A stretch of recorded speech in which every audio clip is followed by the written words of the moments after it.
is Kathleen, and this is the true story of my friend, Daniel Padilla.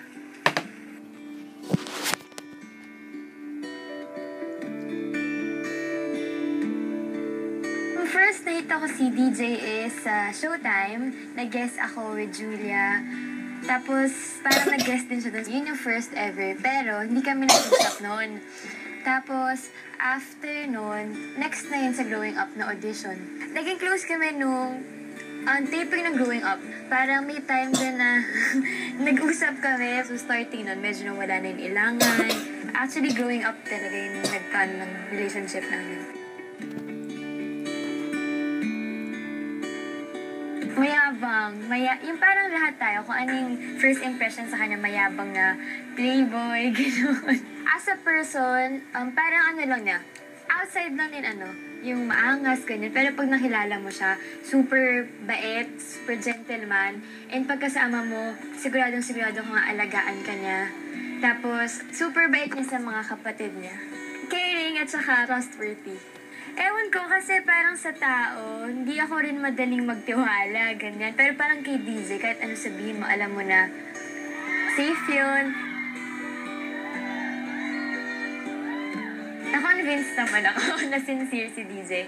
Kasi, sa mga pinapakita niya naman, and sa mga tao, alam din naman nila kung gaano kabait talaga si DJ and gaano kaalaga siya sa akin. Hindi rin naman kasi tinatago ni DJ yung feelings niya. So, malalaman mo naman talaga na pinapaalagan ka niya and special ka para sa kanya.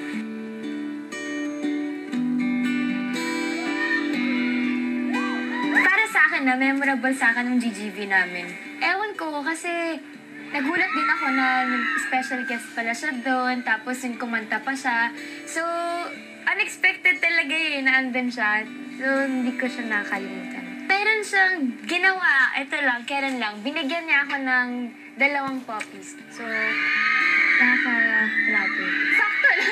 Oo, kinikilig naman. Kahit sino namang babae, syempre. Kinikilig, siguro, pag andun na yung mga Padilla look niya na smiley na ganyan, yung eyes na, basta may something sa kanya na wala yung ibang lalaki. Malakas yung dating niya. Hindi ko pa masasabi kasi matagal pa naman yung right age ko na yan. Pero siguro magkakaroon ng chance naman talaga.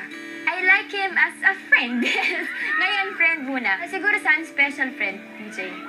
Hindi ko alam kung any title, pero special friend. Hello, DJ Padilla. And first, gusto ko tayo congratulate dahil na-gold na yung album mo and of course yung sa acting career mo. Sana lang huwag magbabago, laging makikinig sa akin or sa mga kay Tita Carla, sa lahat.